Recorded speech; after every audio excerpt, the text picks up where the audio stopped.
This is a presentation of Northeast Streaming Sports. You're listening to TGI Sports Talk with your host, Keith Angle, on Northeast Streaming Sports.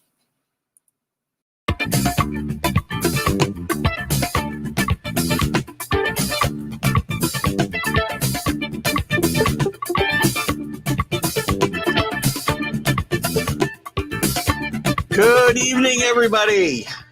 Keith Angle with the college football / basketball huddle right here on TGI Sports Talk on Northeast Streaming Sports Network. Welcome to all of you who will see this later on Roku. You'll see this at noontime on Thursday. You'll see this live, and we'll be followed, by the way, by, I always get this wrong, and I apologize, the Big Shaw Sports Show will be on at 3 p.m. following the TGI Sports Talk basketball huddle. We got a little football tonight, too. We got a little of everything. The show's going to kind of morph, as I said, into basketball, and we'll still talk some football. We got some things to talk about tonight with Jim Harbaugh, with some of the transfer portal stuff. Gary Patterson ended up with Texas as an advisor there after getting fired at TCU and some other stuff. And we got a lot of college basketball. College basketball is ramping up. I'm starting to get excited. We'll talk about the top 25. We'll talk about the look of parity that seems to be in the air. 5 different number ones so far already this year. 19 different teams in the top 10 throughout these early parts of the season. And lots of other stuff. So we'll concentrate a little bit on a little bit of the blue bloods and maybe a little bit of the local, when I say local, the New York, New Jersey, upstate New York area, as well as we talk tonight and in the coming weeks. So I hope they'll continue to join us as you did on the football show. And again, there will be football. And if you've got football topics, we'll talk about them. This is going to be, from now until March Madness, this will be basketball and football. We'll talk about, I'll talk about college baseball if that's what we want to talk about once we get into the spring. We want to talk about all things college sports. Football and basketball just happen to be the 2 most popular, right? We've just finished a very successful college football season, and it looks like it's going to be a crazy college basketball season as we head into right now. We're in the heart of the conference schedules. Gosh, we're only a little more than a month, I guess 6 weeks away from conference championship tournaments. And then obviously March Madness, all of which we'll be covering closely right here on TGI Sports Talk College Sports Huddle. Maybe that's what we'll call it for the foreseeable future. How are you guys tonight? Again, I hope I do again always like to thank the groups that allow me to share this show to them. They've been instrumental in the growth of TGI Sports Talk, and this show has been very popular with the football, and we hope to make it as popular with the basketball as we integrate it in as well. And we thank you guys who have followed us religiously week in and week out, and we hope that you'll continue to do just that and add your topics and comments, guys. You guys have been a big part of my shows and keeping the flow going, and it's been a lot of fun doing that. Don't forget, also, you'll get to see on Roku, you'll get to see this show at noon on Thursday. Noon on Friday, you'll get to see the Are You Serious show, TGI Sports Talk Are You Serious, with my co-host, the Mad New Yorker, Carlos Chavez. And also our Stream of Consciousness show on Sunday mornings, which will air at noon on Sundays as well on Roku. So but you can catch us here live on Facebook and Twitter and YouTube and everything else as well. So where do we start tonight? Well, I guess we'll start there. I was going to start with a little football, but we'll jump right into basketball. Yes. And good evening, Rick Sherlock. Good to see you. Duke suffers its 3rd loss of the season, losing to unranked Florida State. The ACC Duke's back. The blue bloods, some of the blue bloods are back, considering where Duke was this time last year and where Kentucky was this time last year. North Carolina's probably on the bubble. Michigan State got off to a great start, but they're in a bit of a slump. As Rick points out, Duke lost to unranked Florida State, which was very strong the last couple of years under Leonard Hamilton. The ACC, guys, very, very weak this year. And, in a league that's accustomed to getting 8, 9 bids, I don't know that you're going to see 5 bids out of the ACC this year unless teams get hot here in the second half of the season. I mean, Duke, as well as they've played, they've been one of the 5 teams that have been number 1 this year. But, they're languishing at 4-2 in the conference. The ACC is led by the Miami Hurricanes at 6-1 in the conference, 14-4 overall. They're one of the teams that have beat Duke as well. Yes, unranked. Definitely unranked. I know they lost to Miami. Well, Miami was unranked and still is unranked, actually. Good point, Rick. I'm trying to think I think Florida State. Well, let's take a quick look at Duke's schedule since we're talking about it, and we'll just back right back up.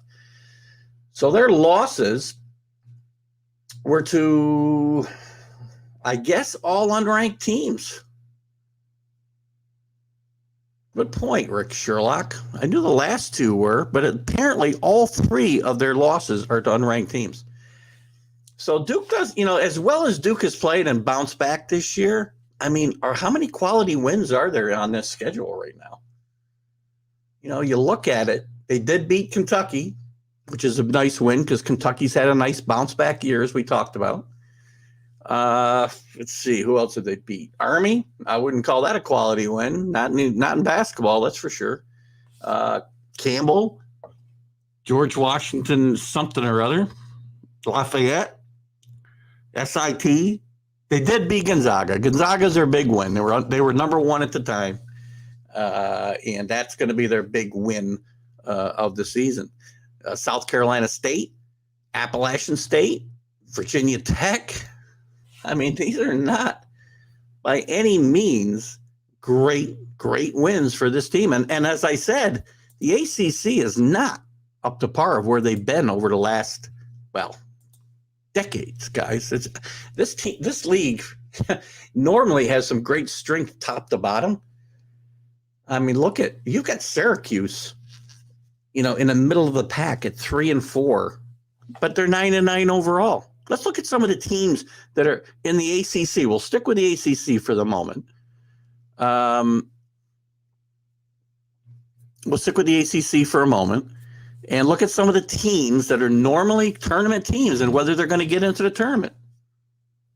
Notre Dame, 11-6 overall. Not sure. Not a lot of quality wins there either. Duke's going to be in. North Carolina, 12-5, but again, going to be a bubble team. At least they're a bubble team right now. Louisville, 10-7. Wake, 14-4, one of the stronger resumes right now. Syracuse, 9-9. This team continues to disappoint year in and year out since they went to the ACC. Bad move for Syracuse here. Boston College, 7-8. Pittsburgh, Jeff Capel thought they were going to come in and turn this team around. Read a big, long article in The Athletic about the demise of the Pittsburgh program since Jamie Dixon left for his alma mater at TCU. North Carolina State, it's been a long while since they've been a contender. Georgia Tech, with a strong history and at least through the 80s and 90s with Bobby Cremins, they've fallen on very hard times recently.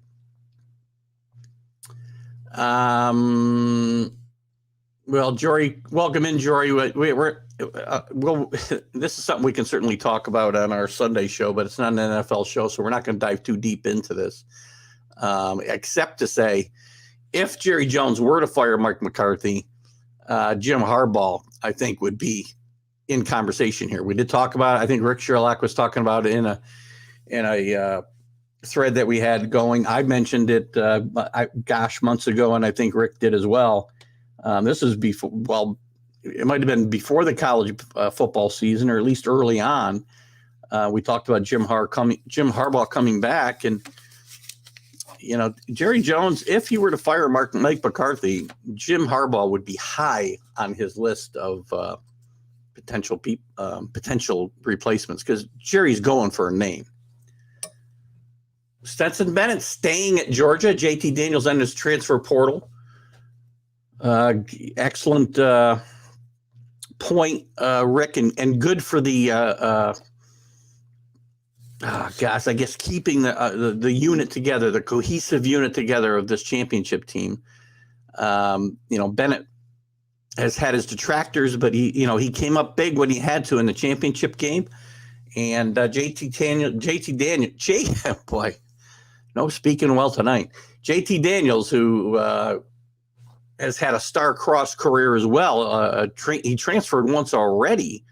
If I'm not mistaken, Rick, you can correct me, but I think he started out at USC and transferred to Georgia, had the starting job for a time. Stetson Bennett won it back and led the team to a championship. So Daniels enters the portal where there's still a lot of good players left. I mean, since we're and we'll segue back to college basketball, but since we're talking about this topic, let's jump into a little bit of news in the transfer portal, shall we? Let me just put a banner up here and see if we can get something that makes sense to. There we go. So let's take a quick gander through the portal and see what's still out there. I mean, look at quarterback-wise, you got Caleb Williams.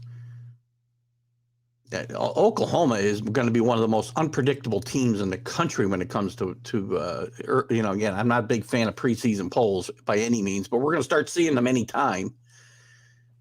But a brand new coach, certainly highly thought of and inventable, but lost both starting quarterbacks that they had this year on a in between Oklahoma team as far as the strength of this team. But Caleb Williams, and we know Shane Rattler's already left and signed with South Carolina. Caleb Williams has gone into the portal, and I don't know whether he's going to be back. I mean, people think he'll be back, but I don't know. USC keeps coming up in the conversation. Obviously, UCLA as well out in the Pac-10 or Pac-12, excuse me. LSU has talked about Caleb Williams with Brian Kelly out there looking for his quarterback to run his franchise, his new program, I should say. I've heard Maryland mentioned, but I don't know that he's going to go to Maryland. I mean, this is a kid who can certainly be, if not his pick of Power 5 conference higher ranked teams in Power 5 than Maryland. I doubt he's going to go to Maryland. But again, wide open field for the services of one Caleb Williams, who really came on strong last year as a freshman. Jackson Dart, another quarterback who's a freshman and leaving USC. He's in the portal. Bobby Ashford's still out there among quarterbacks. Emory Jones, who had some up and down moments with Florida. He's a junior. He's looking around. Braxton Burmeister from Virginia Tech had a disappointing season this year. Georgia Tech or Virginia Tech rather, kind of starting over with a new head coach, and they're going to have a new quarterback next year as well. So who else is on? Those are kind of quarterbacks that are on the still on the market, for lack of a better term. The best available running backs, you got Boussard, a junior out of Colorado, who's probably looking to stay out west and probably stay in. Well, he'll look at the Texas programs most likely, and maybe Arizona. I wouldn't be shocked to see him go to Arizona. Watch out for Arizona next year. Didn't win a game in the Pac-12, won one game all year. But if you're looking for a sleeper who might, I'm not saying they're going to compete for a national championship. If you're looking for somebody with some taking a next step in a coach's second year, this would be a place to kind of look real quick, as I really think that Jed Fish, former coach with the New England Patriots, may get this program heading in the right direction. We'll see. What's Jory got here? Sorry, Jory. I welcome too, if I didn't welcome you in tonight, Jory. If Venable can get OU's defense to force more than 2 punts a game, he'll be a godsend. It's a good point. And he has. And look, at the transfer portal has been a godsend for many coaches, right? I mean, look at how guys like Mel Tucker, we're talking about guys in their second year. Mel Tucker is a guy who didn't have a great second recruiting class last year, but he really was able to kind of make up for it, and coaches can make up for it in the transfer portal now. So it's added a whole new layer of depth to what's the word I want to get to? The way coaches can come in and transform a program, a la Mel Tucker at Michigan State the last 2 years. And Arizona is a place that you might see that happen, because Jed Fish has had a couple of decent recruiting classes, but he's been very, very active in the transfer portal this year. So let's keep an eye. There's a school to keep an eye on. We'll be talking more about that again as we go through the summer months, and teams that maybe are really languished at the bottom, who's going to make maybe the next step. But some coaches in their second, third year, maybe ready to make a move. Some other running backs still out there. Oregon's fifth-year senior Travis Dye, again, most likely it's possible that he may reunite with Mario Cristobal, who's going to be very, very active and trying to turn his Miami program around fast. And don't be shocked to see him very active in transfer portal the next 2 seasons. What else are we interested in? Wide receivers. Let's take a quick look at the wide receiver. Oops, I lost my. Okay, I lost my little cheat sheet here. Who's left on the wide receivers side? Well, it'd be better if I could tell what the hell I was doing. There we go. Malik Heath from Mississippi State, played in that Mike Leach system the last couple of years. He's going to be, probably sought after very highly, I would think. He went the junior college route, then spent some time since 2020 playing only 10 games, I think, and starting 6 with Mississippi State. But he's going to be sought after wide receiver. Jeremy Singleton out of Houston. These are all seniors. Javon Baker is a sophomore out of Alabama looking to move on. He'll probably stay in the SEC, maybe with Ole Miss or Florida. Carmen, boy, I'm having trouble with names. I'm having trouble with everything today. Oh, had a little procedure today, guys. I'm a little foggy. So I apologize for that ahead of time. Cayman Marley from Tennessee. He's a freshman. He'll be looking to move on. He'll probably stay in the SEC, maybe go to the ACC. We'll see what happens there. Let's see what Rick's got here. If you like I've said in past shows, I guess. Do you want the third string in Georgia or Alabama, or start somewhere else? You're going to see more of this, I think, Rick. There's 2 sides to the transfer portal and the NIL conversation, right? There's a whole group of people who think it'll just make the rich get richer. The Alabamas, the Georgias, the Clemsons, or it's going to help the have-nots get stronger and level the playing field a little bit, because they can go somewhere else. As we talked about, who's the guy we were just talking about from Alabama? Javon Baker. He can go, say, to Ole Miss and be a star and maybe get some NIL money. And I want to talk about that too at some point. I don't know if we'll talk about it tonight, but we can get into it if anybody's interested in doing that. I mean, I think this NIL thing is going to it's going to start to regulate itself. I mean, right now there's money getting thrown around like crazy to guys who are probably not deserving, guys who are never going to play it down for for the school, like the quarterback from Ohio State. I don't remember his name even anymore, but he got $1 million, never going to set foot on the field. So I think this is going to start regulating itself, and the money's going to start going to the players that, are probably more top shelf, and they're going to be more selective in who they give this money to. De'Aaron King with Miami is a good example. I mean, he got a lot of money from the Florida Panthers, but what kind of return did they get on that investment? So as these guys who are paying the NIL money start to see, what did I get out of this investment that I made in this player, they're going to start being more selective in who and what they give out, I believe. So I think it's something that will take care of itself. Which side it comes out on, I don't know. And probably as they get more selective, then it's going to help strengthen the power schools like Alabama and Georgia. Because, again, where are you going to get your money? If guys at these smaller schools, alumni and boosters and the people who have that money to throw around start to get more selective, well, they're not going to spend money on guys going to Jackson State or going to, I don't know, Florida International. I don't know. So we'll see how it plays out the next couple of years. So those are a couple of things. The transfer portal is going to be very interesting. Guys could still enter it. I don't know that there's any deadline for the coming season.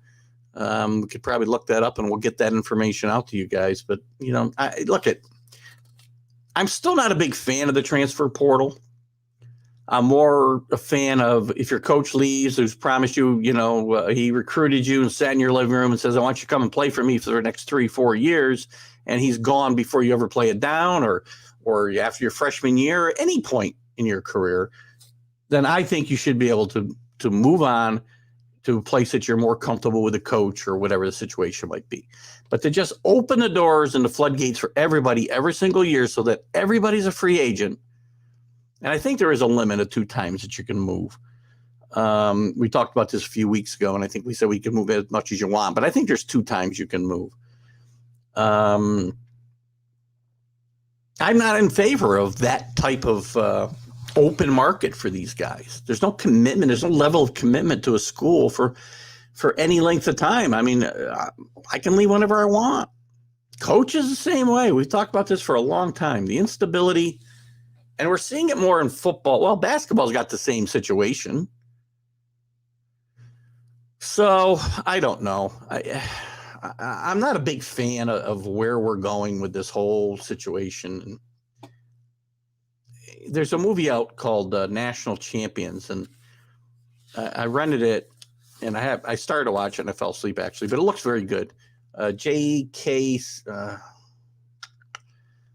I think J.K. Simmons is the actor's name who plays the coach, but it's a story of a team getting ready to play for a national championship, and they go on strike to get paid and threaten to cancel the national championship game. So I'm interested to watch this. It's a movie. It's not based on, real life, but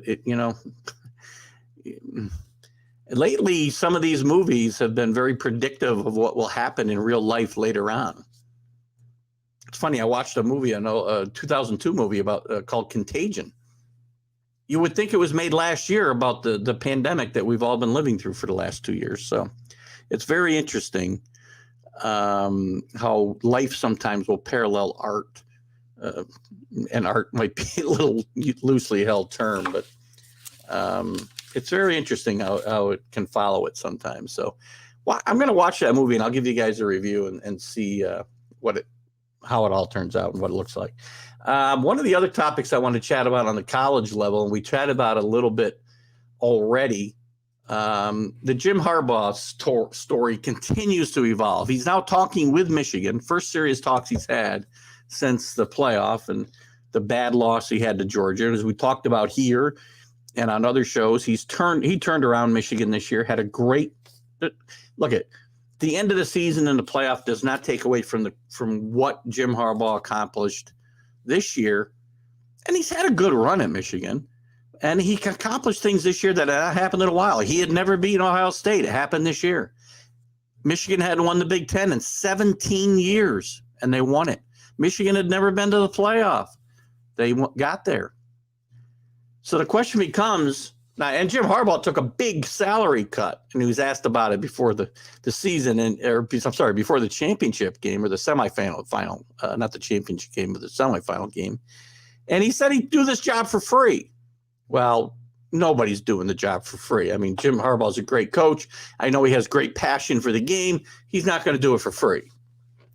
And I do think Jim Harbaugh's got an itch to get back in the NFL before, he feels maybe he's too old to be there. He's 58 years old, I believe. And this is a time that he may look to make that jump.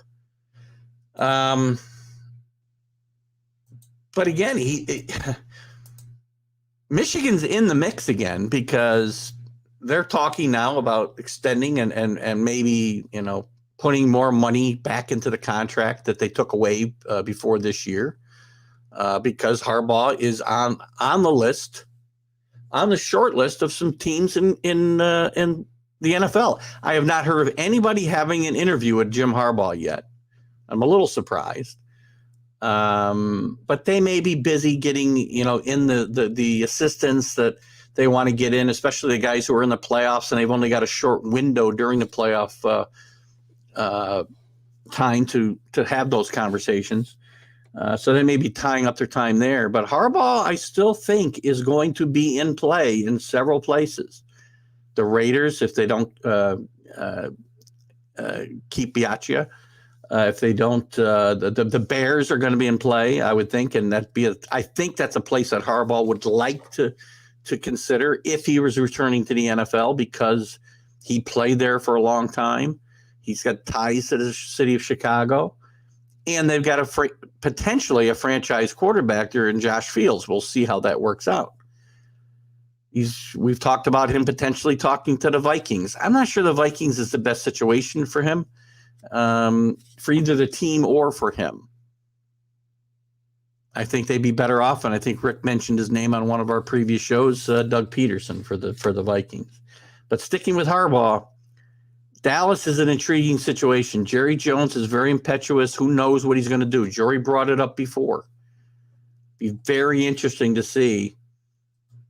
It's only been a few days since Dallas went out again in the first round. And they did it very meekly in my mind. I mean, Dak Prescott, I know, and Kenny's not with us tonight. Kenny doesn't like Dak. I think Dak is a good NFL quarterback, a very good NFL quarterback.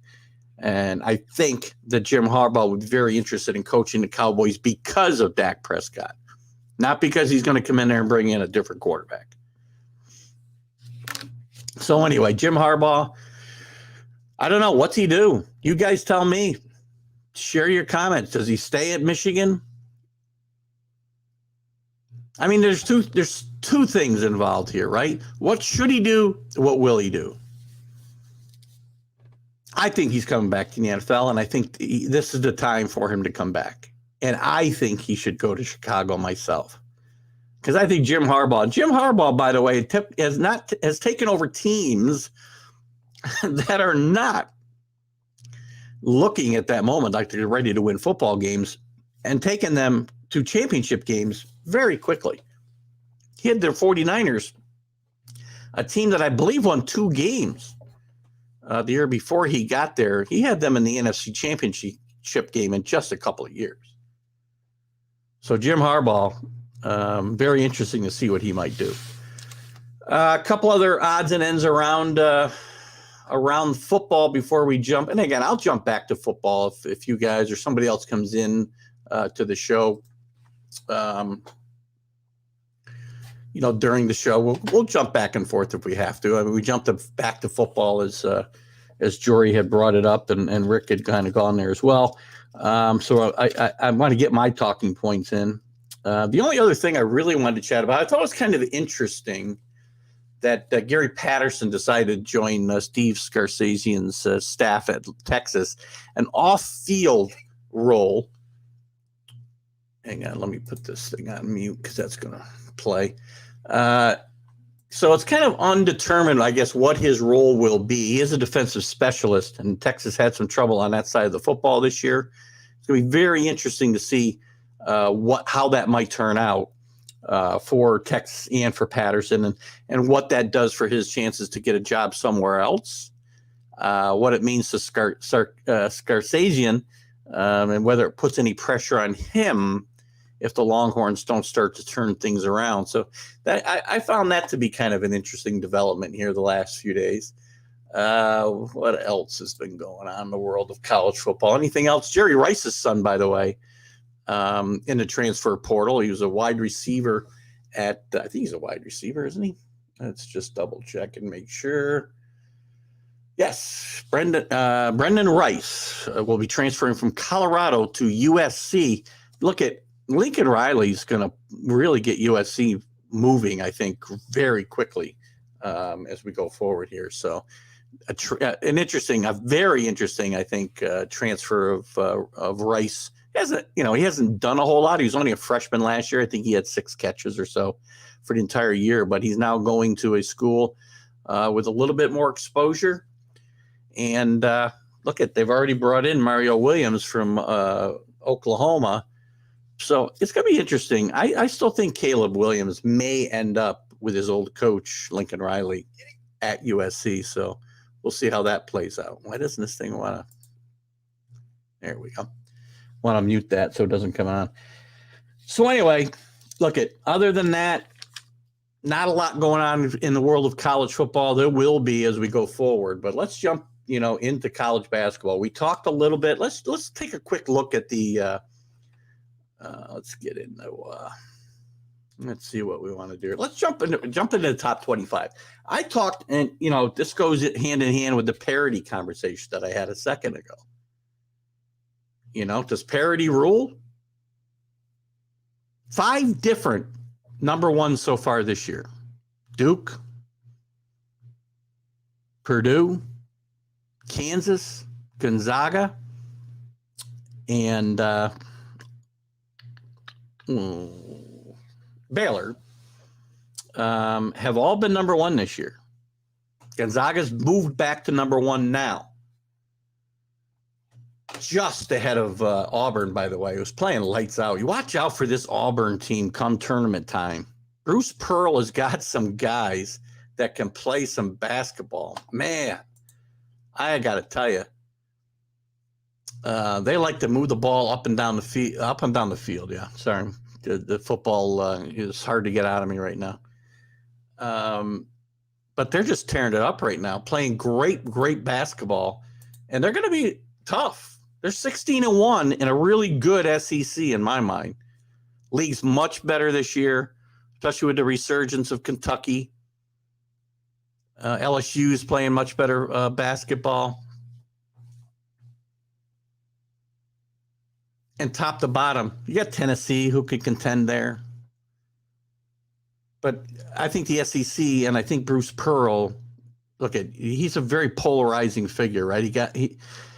He really burned hot and fast at Tennessee, flamed out with some scandal, chasing him out of town, rehabbed his reputation, and got a nice job at Auburn, and has done a great job with that school the last few years. But as far as the top 25 goes, Gonzaga, as I said, did move back into first. Actually, Auburn had more first place votes this week than Gonzaga, but they jumped back into the number 1 spot, only with 2 losses. But they don't have many signature wins either. So got to be careful if you're Gonzaga, because the league isn't that good. They need to keep winning. This isn't the Gonzaga. It's a good Gonzaga team. Mark Few's always rebuilding, reloading really quickly. It's a good Gonzaga team. It is not the powerhouse that it was last year. It's not generating the heat and the conversation that they did last year as they went through an undefeated regular season. I don't want people to think I'm an SEC elitist, and I don't know if the term even applies in basketball. Rick, as Kentucky's really the only school with any real history basketball wise in the SEC, right? I mean, since we're talking about it, let's take a quick look there. I mean, Auburn, they've never won a championship that I'm aware of. Texas A&M is a football school. These are all football schools. LSU's had some good teams through the years when Dale Brown was the coach there. Arkansas did win a couple national championships under Nolan Richardson, had some really good teams under Eddie Sutton back in the 70s and 80s. Tennessee's had good teams, but never really gotten anywhere over the top. Missouri's had some good teams, but Alabama's had some good basketball teams. They've been one of the disappointments of this year for me too, by the way, Alabama. But it's fun to watch. This is a good league. But again, I don't think we can be SEC elitists talking about the SEC in basketball. I don't think. Maybe we can. I don't know. I do throw the term around myself when it comes to football. Rick, I don't think you necessarily are an SEC elitist. I think you have your school, and you're a fan of your school, and I think and you're true to your school, and that's the way it should be. But there's people who think the SEC is the end all be all in college football, and they're strong right now. But these things work in cycles, guys. It'll cycle back through. This has been a long cycle, one of the longer ones, but another conference will rise to the top eventually. So if you're an SEC elitist, enjoy the ride. That's all I can tell you. Where else we got? Arizona has jumped up 3 spots. They're 14-1, doing really well there under Sean Miller. Again, after riding through some scandal-ridden and treacherous waters. And I don't even know that it's over yet, but we'll see. Former number 1 this year, Purdue is 14-2, and they've jumped up 3 spots to the 4th spot. Baylor, who's lost 2 straight now after winning a bunch of games, and they lost 2 straight at home, 2 straight conference games at that, dropped 4 places down to number 5. Duke does move up a couple of spots but they did lose the other night, as we said, to an unranked Florida State team. So they'll be dropping potentially out of the top 10 this next poll, depending on what happens the rest of the week. Kansas, who spent some time at the number 1 spot, moves back up to number 7. They've been playing really good basketball of late. Wisconsin jumps up 5 spots. Wisconsin is always sneaky good. And this is this season doesn't seem to be any different. They're 14-2. They sneak up on people. Big Ten, another conference that's really deep, I think. And possibly, let's take a quick look at the Big Ten. And possibly is going to put a lot of teams in the tournament, as we talked about. I mean, right now you got Wisconsin leading the Big Ten at 6-1, but right behind them is Illinois, who's also ranked in the top 20 at 17. You got Michigan, who's starting to get it back together. Michigan State. My bad. Michigan State, who's been in the top 5 this year. They're at 14 now. They're starting to play a little bit better, even though they had a loss the other night. They're 14-3, and one of the best coaches in the country sits on that sideline, as we all know. Ohio State, 12-4, ranked 19. Rutgers not ranked, but they're 10-6. Very, very, very Jekyll and Hyde team, Rutgers, the last 3 years. And then you got Purdue, who sits actually in like 6th place in the conference, but they're 4th in the country, 15-2 overall. There's 6 teams, and I do see, Indiana with a shot, Iowa with a shot. Michigan, you can't count out, even though they're off to a horrible start, and Juwan Howard's trying to figure it out there and get them back on the right track after a great year last year. This league could have 8 bids this come tournament time. So very strong conference. UCLA, who's tumbled a little, they fall 6 spots this last week. But look at they're an elite team still, and Mitch Cronin's done a great job. Cronin's done a great job there in getting UCLA back to the top. Got them to the Final Four last year when nobody expected it, and beating Gonzaga along the way. Houston, who people thought they lost a lot when they lost Grimes and some other players to the NBA, and a couple guys transfer, but. Sampson has this team again in the top 10 at 15-2. Probably the only team in the AAC that is going to make it. It's probably going to be a 1-bid league unless Houston doesn't win the conference tournament. Then they'll probably get 2 bids. Maybe they'll sneak 2 out. Anyway, I doubt it. Villanova playing better basketball, the Big East. Let's talk about the Big East while we're talking about the Villanova. Villanova is one. They jump up 3 spots. They're 13-4. And they're leading the Big East, obviously, at 6-1. Providence, who's been one of the big surprises, hanging in there at number 21. The league is not what it was years ago, but it's not bad. There's 4 teams in the top 25. You got a few teams that have been there. Marquette's been in the top 25 at different times this year. St. John's, who just can't seem to get over the hump under Mike Anderson. I still like St. John's chances here of getting on a run here in February and March and making a run to the tournament, which they just missed last year. The real disappointment here is Georgetown not being able to build off of their March run through the Big East tournament last year and beating some really good teams, including St. John's last year in that tournament. So the league's good at the top, but not nearly as deep as it's been in years past. But again, it's starting to resurge a little bit. Back to our rankings. Where did we leave off? Villanova. Then you got Kentucky. We talked about the Blue Bloods coming back. Duke is back this year. Maybe they're not quite the Duke that we remember, but they're certainly better than they were last year. Horrible year for Duke and Mike Krzyzewski. North Carolina back in Hubert Davis's first season at the helm. Basically, Roy Williams' handpicked successor.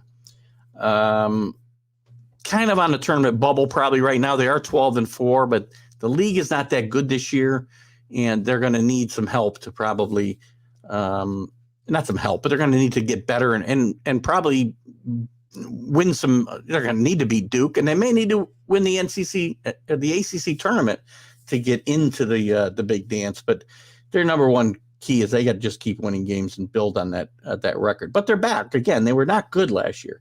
Michigan State went through some travails last year, which a lot of teams did during the COVID season, because it played havoc with college basketball last year. It really did, with all college sports and sports in general, as we all know. But it's good to see. It's good, to me. You know, I think college basketball, like college football, is better when Alabama's good, right? It's better when Florida State's good. It's better when USC is good. It's better when Ohio State and Michigan are good. College basketball is better when Kentucky is good and Duke is good and North Carolina is good. Yeah, and it's good for the game when these teams get back, close to where they've been historically. So good for Kentucky and John Calipari. They jump up 6 spots to number 12 this week. They lead the SEC, as we talked about. LSU in the SEC as well, 15-12. They did drop a spot this week, but still at number 13.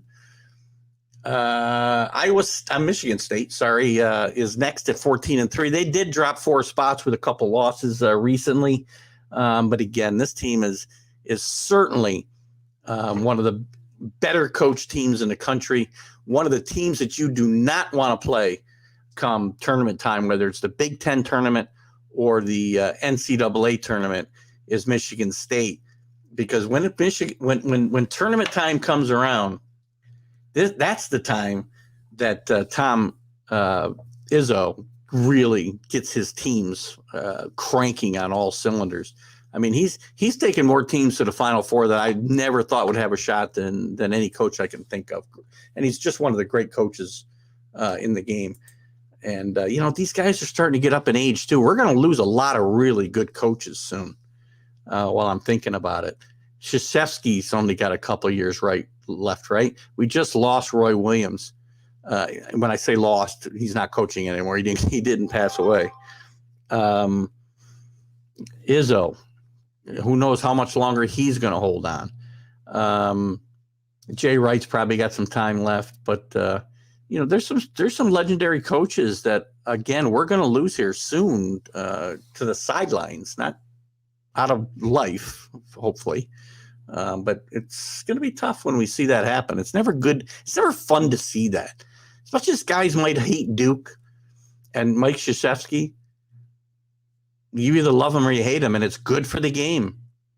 He's polarizing figure, and he's a great, great, great coach. I don't care what you think about Mike Krzyzewski and Duke. He's a great coach. And resisted many a temptation to leave Duke and go to the NBA, among other places, I'm sure. Iowa State out of the Big 12, 14-3. The Big 12, again, there's another league as we're talking about conferences that are deep. Let's take a quick look at the Big 12 while we're talking about it. You've got 5 teams ranked in the top 25. Kansas leading the way. We just talked about Iowa State. I mean, they're second to last in the conference, but they're ranked 15th in the country. They're 14-4 overall. All of their losses in conference. So they need to get it together in conference. But look at this. This league is liable to put in 1, 2, 3. TCU, I don't know, 4, 5, 6. If Oklahoma can play a decent conference schedule under first-year coach Porter Moser, this could be a 7 or 8 bid league as well. I think I may sneeze. Hold on. Nope, I guess not. All right, what's next? Oh, USC. Again, one of the Cinderellas last year, playing well again this year, 14-2, but they've dropped 2 games in the last week or so, and they've dropped 11 spots. That's a huge drop for any team in a week. They dropped 11 spots to number 16. Illinois starting to get it together. They move up 8 spots to number 17. Again, a very, very good basketball team in the Big Ten, which is kind of deep, as we mentioned. And once again, this is a team with a really good, solid veteran squad and a veteran coach in Brad Underwood, who has, coached. If you remember, he almost took, what was the, oh man, it's right on the tip of my tongue. What was the school he took almost to the Elite Eight a couple of years ago? Hold on here.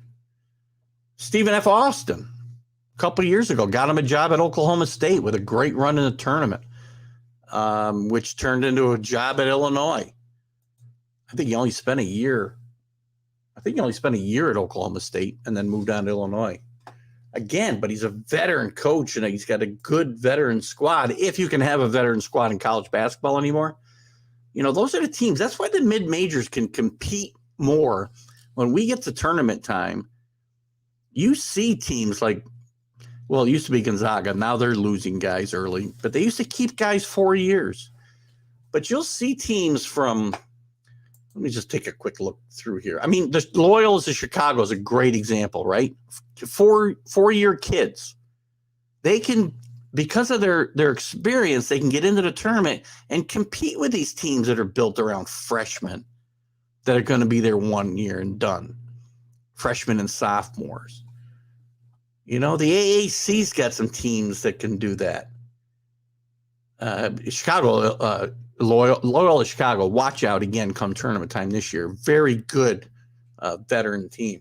Who's some other teams that have that? Wichita State's another one that has this year they're not as good as they've been. I'm just looking at some names of teams, the teams that we know that have been mid-majors that have made an impact in recent years in the tournament because they're able to keep kids 4 years. And if they've got a good veteran squad that is comfortable with each other and in a good system and well coached, good coaching, good guard play, you can really make a run in the conference, especially if you've got a seasoned team. So watch out for some of these schools, and we'll talk about it as we get closer to the tournament and getting closer to talking about teams to watch out for that we're not going to be thinking about. And they're not going to be on the top 4 lines of the tournament because this is going to be a wide open tournament. I talked about Parody a couple of times, right? I don't know. There could be 16 schools, maybe more, that could win this tournament. You're going to see an outlier in the Final Four again this year. along the lines of a George Mason from years ago and Butler from years ago, and VCU, Loyola Chicago more recently. You're going to see one of those outliers in the Final Four this year. I'd bet anything on it. Let's finish up the top 25. Texas Tech, who recently beat Baylor. Again, one of those teams in that deep Big 12 that'll probably make the tournament. They move up one spot to number 18. Ohio State, a bit up and down this year, but they're 11-4. They've dropped 3 spots to number 19. Xavier drops 3 spots in the Big East.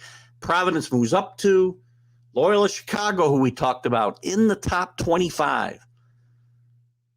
Doing very well, 13-2. Porter Moser left behind some really good veteran players, as we said. He's doing really well at Oklahoma, struggling. His team played a great non-conference schedule. Well, at least did well in a non-conference part of their schedule. They're starting to struggle a little bit in the Big 12, but this team can finish 500 and not, win a couple games in the Big 12 tournament. Then they're liable to be in the big dance as well. Texas, with a new coach there as well, is 13-4. So the surprising move of oh gosh, I'm forgetting the guy's name. Hang on. Here we go again. Keith's memory issues have cropped up. Shaka Smart, of course, surprisingly, maybe ahead of the posse a year because he hadn't really gotten Texas off the ground too much, but he jumped ship and went to Marquette from Texas. So a bit of a surprise there. And Texas, again, the kids he left behind there, plus the kids that have come in under their new coach, Chris Beard, formerly from Texas Tech, playing pretty good basketball this year. So keep an eye on Texas as we go through the conference play and conference tournaments, which are, as I said, a month, 6 weeks away. And then you got UConn from the Big Ten. I'm sorry, the Big East, rounding things out at 11-4. Iowa, as I talked about last week, Fran McCafferty starting to kind of creep back up the standings. They were just missed being in the top 25 this week. Davidson, who's played very well early on in the A-10, with a loss last night, I believe. But they're just on the outside of the top 25. Alabama just on the outside. San Diego State. Miami. Very surprising that Jim Larragar's team is not in the top 25 after that win against Duke. And if they continue to play the way they're playing, and again, don't go flame out in the ACC tournament, they should be a tournament team come March. Let's see. So again, the rankings. This is look at all the teams we talked about. There's a lot of contenders once we get to March, because look at the 5 teams that have been at the top of these standings all year. I think I said Gonzaga beat. By the way, I think I said UCLA knocked Gonzaga out of tournament last year, and I just realized I was wrong. They lost to Gonzaga. Gonzaga lost to Baylor. Well, last year was felt like just a run up, waiting to see a Baylor Gonzaga final. This year doesn't feel like that. It feels wide open. Again, five teams have been number one, and any one of them, you could say, has got a chance to win a national championship, along with a ton of other teams. And you're going to see a team get hot in March that's going to come out of nowhere to be close for sure. So let's see, take a quick look at some of the leagues that we talked about. I want to start with the Metro Atlantic. I talked about, and I don't have a banner for this, but I want to talk about Iona and Rick Pitino. We started to talk about it last year. So I want to talk about some of the teams around the New York area. And quite frankly, Iona might be the best team in the New York area.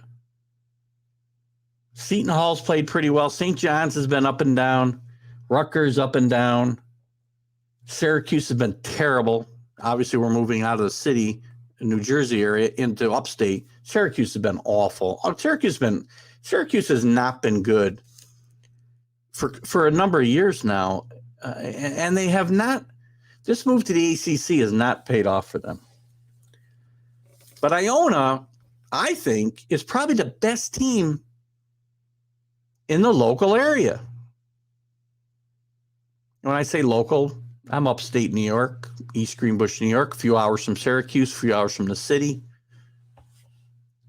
Rick Pitino, after being exiled for, I don't know, 4 or 5 years, whatever it was, after his travails at Louisville that resulted in him losing a national championship banner and being put on probation, gets a second, I guess not a second chance. God, Rick Pitino's coached everywhere you can think of. But he's gotten schools like BU, Providence, Kentucky, Louisville, and soon to be and Iona to the tournament, the national tournament. 5 schools. He's taken 3 of them to the Final Four and won a national championship, albeit one taken away, with 2 of them. One of the great coaches in the game. I think, yeah, and again, Rick Pitino's not a young guy, but he's in a great situation there at Iona. Iona's got a pretty decent history in college basketball. And I mentioned this before, and I've read that this school has got the potential to become the Gonzaga of the East. And Rick Pitino could put that school on the map. He's 15-3 right now, 7-0 in the MAC. The MAC not as strong as it's been in recent years, but starting to get better. St. Peter's is playing good ball. By the way, a good friend of the show, Butch Lee's son, plays for St. Peter's and is doing very well there. And I hope to see him and maybe see Butch when they come up to play Siena in league play. I've got to actually reach out to him and check the schedule and see what's going on. Let me see when that is, actually. Let's take a quick look at St. Peter's. I hope I haven't missed that. I promised Butch I'd reach out to him, and we might get together and have a beer when they come up. Here they come. Gosh, I hope I'm in town. It's the 30th of this month. Nice. That's a Sunday. Let's hope that's a 1:00 game. What a perfect day. Oh, football. Not sure how we're going to make that work. We really want to be able to see. Actually, Cosmos says hello. Hello, Cosmos. They will dance with Pitino. No A in Pitino there, Cosmo. But welcome to the show. I'm glad to have you here. I'm a big proponent of Rick Pitino, what he's done at Iona. I got off on a little tangent talking about St. Peter's and talking about the Metro. But that league is, it's a representative league. And Siena here locally is 3-1 in the conference, I believe. Trying to get back there now. 3-1. They're 6-6. They've even their overall record. Again, this is a one-bid school, right? And Iona's going to win this. I'm not sure where the tournament's played this year. I hope it's here in Albany. If it is, I am very likely to make a multiple-day event out of going to the tournament this year because I want to see. First of all, I want to see St. Peter's and Butch's son play. And I also want to see Iona and Rick Pitino's team play, as well as the Siena Saints, obviously. So, Carlos, welcome, Carlos. Iona will make the MAC stronger. Well, look at Rick Pitino. Rick Pitino is going to make any league stronger, right? Because, you know, and I'm a firm believer that the better leagues are at the top, the better the teams below them have a chance to get better, because better kids are going to want to come in and play to that competition. The MAC has not been a bad league over the years either, by the way, Carlos. Being up here in the Albany area and watching Siena through a lot of years with Mike Dean as a coach to get started. Mike Dean took them to a couple NCAA tournaments, almost won an NIT tournament when the NIT still was, you know, a decent tournament. And they had good years under Paul Hewitt, went to the NCAA tournament a couple of times, got him a big job. Mike Dean moved on to Marquette. So this has been a good stepping stone job for a lot of guys. Paul Hewitt, as we mentioned, he got the job at Georgia Tech. Didn't do very well at Georgia Tech. Mike Dean had early success at Marquette and then went on to coach a few different places. He's back here living in the Albany area. Might even be living in Amsterdam. I'm not sure. Can't remember now where he's officially living. Who else? Fran McCafferty came in here and took Siena to, I think, back-to-back tournaments and won games. Right? Iona's had some success in a tournament in years past. They go back to Jim Valvano's days. Yeah, we talked, and Carlos, you might have missed it, but then welcome tonight, Carlos, by the way.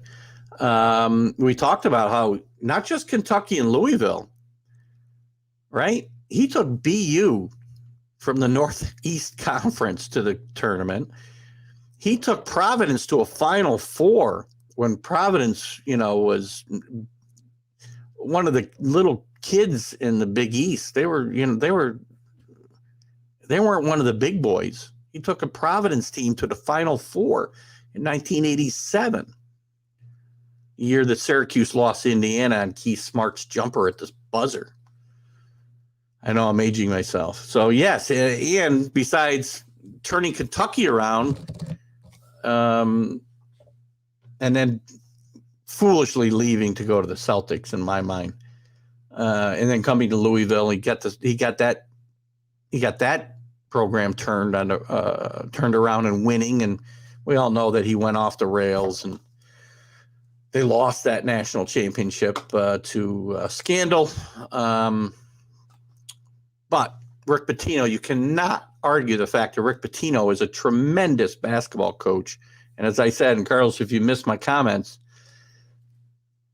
he's got the chance to turn Iona into the Gonzaga of the East Coast. And I really think we need to look out for that. The rest of the schools, it's really a shame. The rest of the schools here in the New York area, and when I say New York, I'm talking about New York, New Jersey, and even upstate here with Syracuse and the Albany area teams.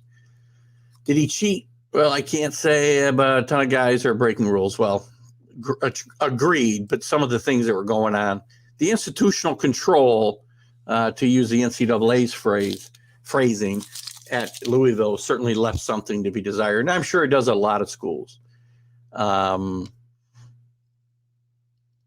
And, you know, look at, you just can't be as blatant as what they were doing with strippers and everything else. Look at, everybody's skirting rules here and there.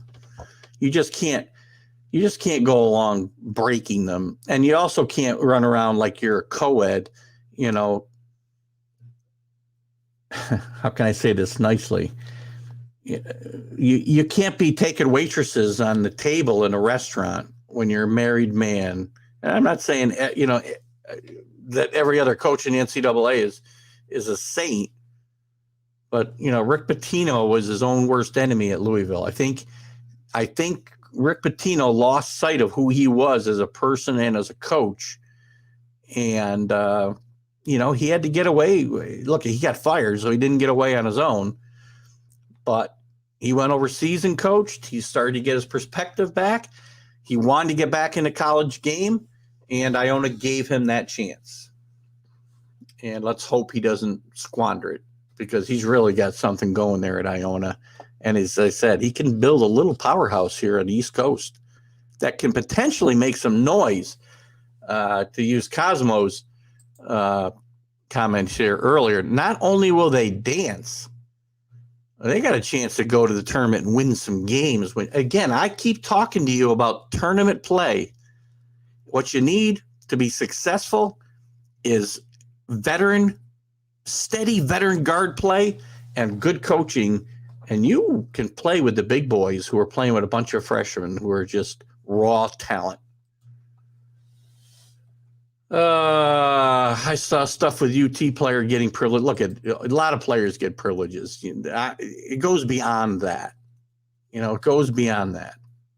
When you lose total control of your program, as a lot of coaches have done, and this last scandal with the FBI involved, and there's assistant coaches doing jail time, guys.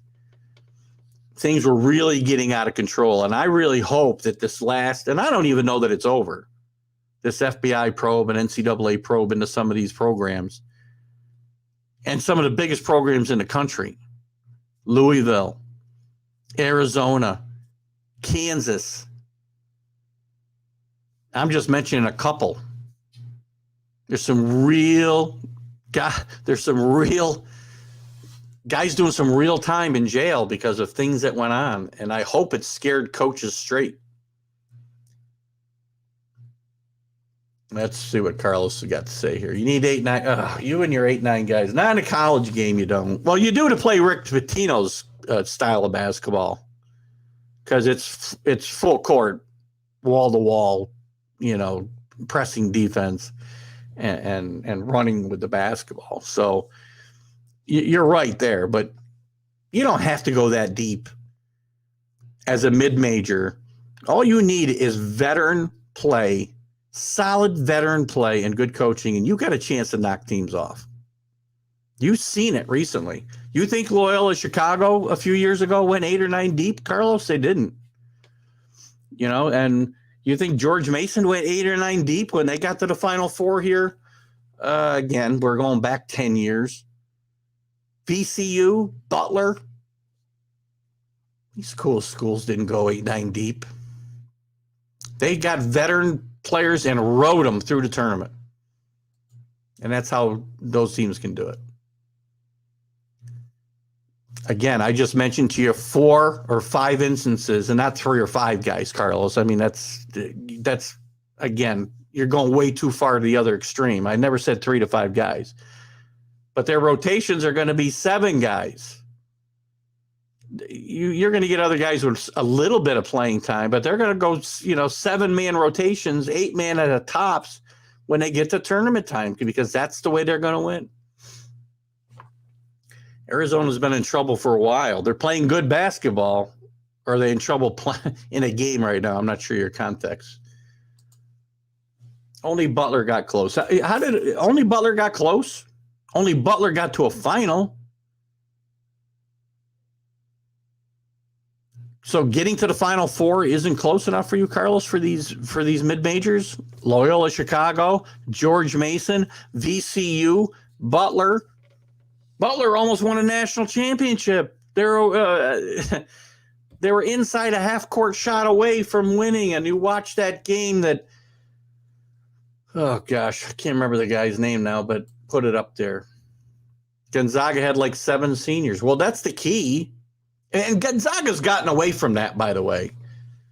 Gonzaga's got more one-and-done guys now, or two-and-done guys now, than they've ever had before, because they're now a power. They're no longer a mid-major. I mean, they're a team that now can bring in the one-and-dones. I'm not saying that's a good thing either, but they're definitely not a team anymore that has to rely on, the guys that nobody else wants. Great job by Mark Few. Great job by Mark Few.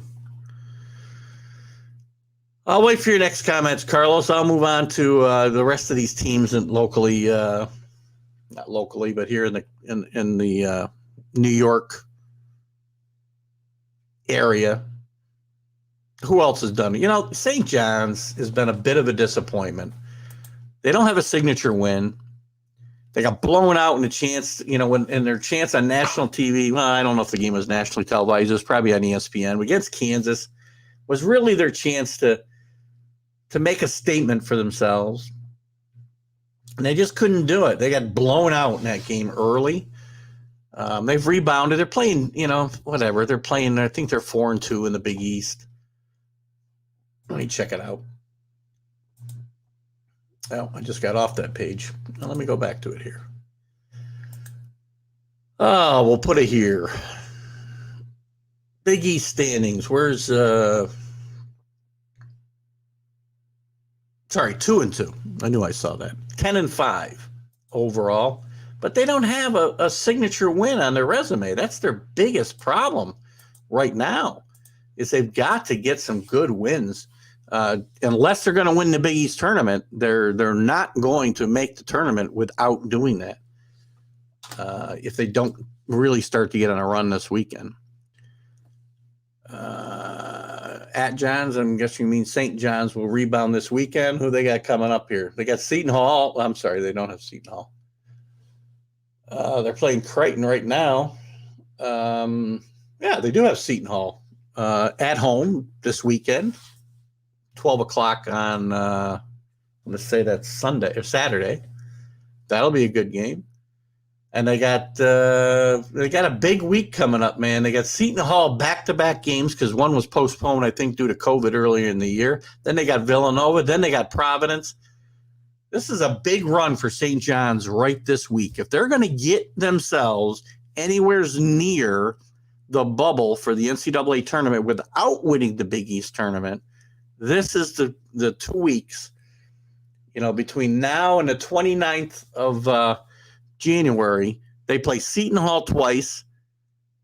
They play Villanova. They play Providence. All teams, well, Seton Hall is not ranked at the moment, but Villanova is and Providence is. This is a time St. John's has got to get it going. And I'm a big Mike Anderson fan. I like the culture change that he brought to this program last year. They had a really good second half of the season. They had a tough loss in the Big East tournament and didn't quite get to the big dance. But I really thought this would be the year that we would see that out of St. John's, and they've still got time to turn it around and get things going here. Because about the time they got going last year was about now. Got a lot of talent on that team. Some good transfers coming in from out of conference. They brought a couple of the big players back from last year. And by the way, I will tell you that the guys that are going to carry this team are going to be Champagne, which I'm sure I said his name wrong, who's their big leader, and Posh Alexander, who was the freshman of the year in the Big East last year. These are the guys that are going to have to really step up and carry this team. And they have up until this point. They have played pretty good basketball. But again, as Carlos said, you can't win with two guys. So the rest of this team has got to step up and help the two stars finish the job that they started last year. Win the Big East championship, get to the big dance, and win a game or two. And then we'll say that St. John's has restored some of the prestige to that program. I still like Mike Anderson. I just think he's going to get it done. The other schools in the area, Seton Hall has been kind of up and down this year. They're 11-5. Again, just not a lot of big wins on the resume for them. When you look at their schedule, they did win at Michigan, which was a nice win, or looked like a nice win back in December or whenever that game was. But, Michigan's fallen on hard times and doesn't look anything like the team that we saw last year when Juwan Howard came in there and turned the program around. They lost to just an okay Ohio State team. Their best win is probably against Rutgers, who's had their own problems. Nice win against Connecticut, but now they lost 2 in a row to DePaul. Gosh, DePaul? You can't be losing to DePaul, right? And to Marquette. Marquette's another streaky team, and they need to kind of get it together. I think Shaka Smart's team may be a sneaky team to watch out for in March. As I said, I think here last week, so save the tape. But again, Seton Hall's another team that these teams have got no signature wins. That's the problem. Outside of the conference, no big wins. And they really need to turn that around. Oh, so I'm looking at the football standings. That's not going to help me. Rutgers in the Big Ten. Really high hopes 2 years ago before COVID wiped out the tournament. Last year, they got in a tournament and played fairly well before losing in a close game in the Sweet 16. This year, again, more of the same, up and down for Rutgers. Cannot quite put it together. A lot of Rutgers fans out there. I mean, I was a Rutgers fan back in the 76 season when they went undefeated. And Phil Sellers led that team, coached by Tom Young, to the Final Four before getting blown out in the national semifinal by, I believe, UC, I don't know, Michigan. It was Michigan, Indiana. Indiana went undefeated that year, beat Michigan in the final. So I think, if I'm not mistaken, they lost in the semifinal to Indiana. Anyway, they finished with 2 losses in the Final Four that year because they were still playing a consolation game and they lost to UCLA. But it's been years since Rutgers has been irrelevant. They haven't been a national championship threat since then. 46 years ago. Who else? Syracuse. Jim Boeheim, I really think it's almost time for Jim Boeheim to go. He's in his late 70s now. The zone isn't working. The move to the ACC was the worst thing that happened to him, and that wasn't his choice. It was a football move by Syracuse and Pittsburgh and BC and Miami.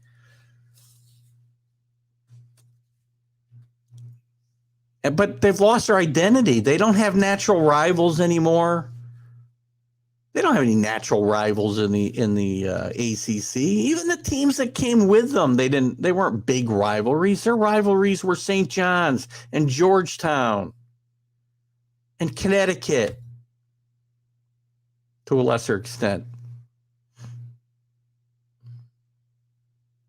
It's really hurt them going to the ACC, and they don't recruit the same level of kids that they recruited when they were in the Big East. And I'm not saying it's Jim Boeheim's fault. It wasn't his decision to go there, but they've got to turn this thing around. You know, now they've got some guys that can shoot the basketball, which they have not had for a couple of years, except, Buddy Boeheim maybe a little bit. Joe Girard would have a local kid here from Glens Falls, had some good games last year, but now they can't play defense. 9-9. They're not going to make the NCAA tournament without a good run through the ACC here, the rest of the league schedule, and into the tournament.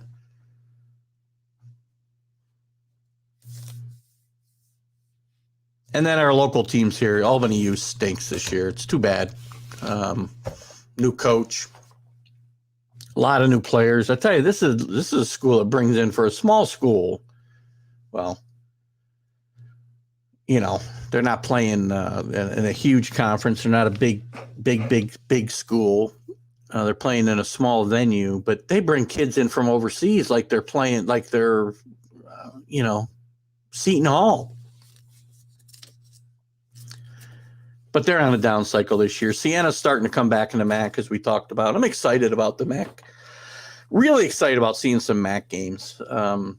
Carlos, I think you came in about the time I was talking about the MAC tournament. I hope it's in Albany this year. And I do hope to get to the Iona-Siena game here on the 30th.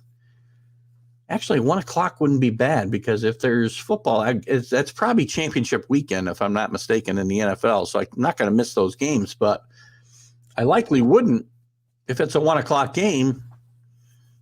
The championship games aren't going to start till 3:15. I can go to the game.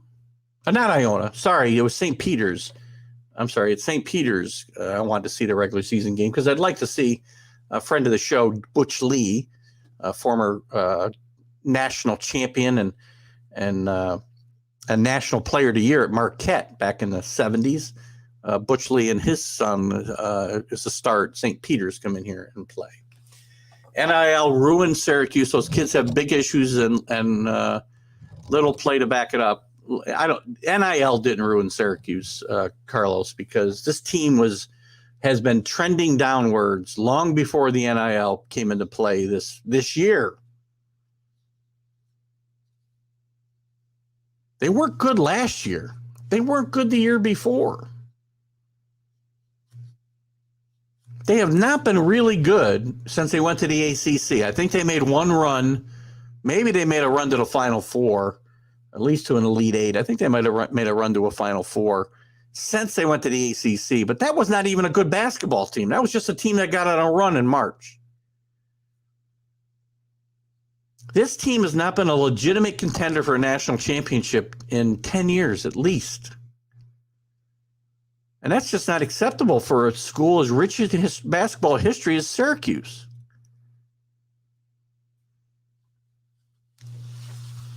What ruined Syracuse was the demise of the Big East. The same thing that led to its ascension. East Coast basketball, Carlos, in 1979, when the Big East came into play, was atrocious. Not atrocious. There were some good teams. You'd have good teams come out of the East once in a while. Syracuse went to a Final Four in the early 70s before Boeheim was the head coach with Hartfield. I think Roy Hartfield was the coach. Jim Lee led that team and Rudy Hackett. But again, they played in something called the ECAC, or they were independents. The forming of the Big East was actually when the Syracuses, the Villanovas, the Georgetowns all rose, and the Pittsburghs, although they never quite got over the top, right? Even the Seton Halls were benefited from it. Connecticut, for certain, benefited from the rise of the Big East because it was the first school that was a television league. And that was the selling point. They could recruit from anywhere because they could see their kids play almost every game. So while the NIL probably has hurt them this year, it's hurt a lot of schools. And the NIL will take care of itself. As I said earlier in the show, the NIL is going to, it's going to run out of control for a few years, and then it's going to kind of get reined back in because once these guys who are spending all this money on these kids are seeing no return on their investment, it's only going to be the big players that are going to get the money. So that's going to change. What else? Anything else you guys want to chat about before I wrap it up here tonight? Look, we're getting into just the heart of the basketball season. I'm excited to do it. We're going to continue to talk about football on Wednesday nights as we did tonight for a half an hour or so. Some nights we may not have 5 minutes of football conversation. Other nights we might have half the show. But we're going to have a lot of talk about basketball for the next couple of months for sure.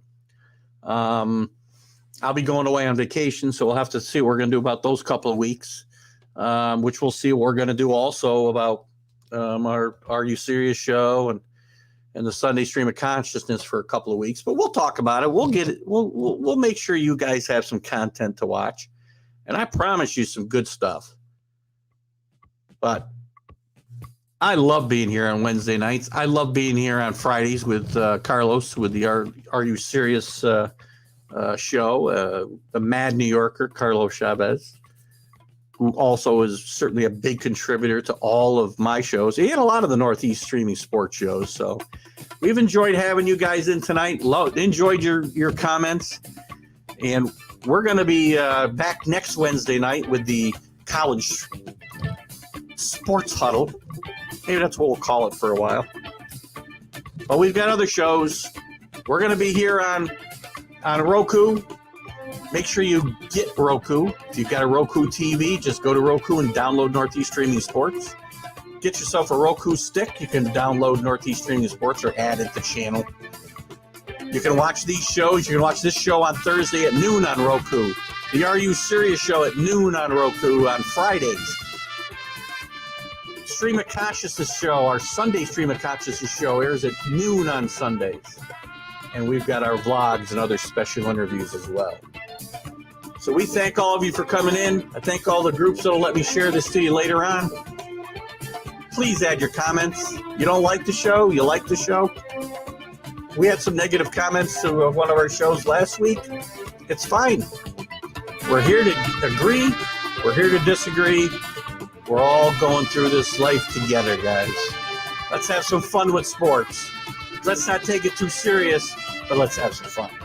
Keith Engel, TGI Sports Talk, College Sports Huddle. I'll see you next week right here at Northeast Streaming Sports Network. Have a great night.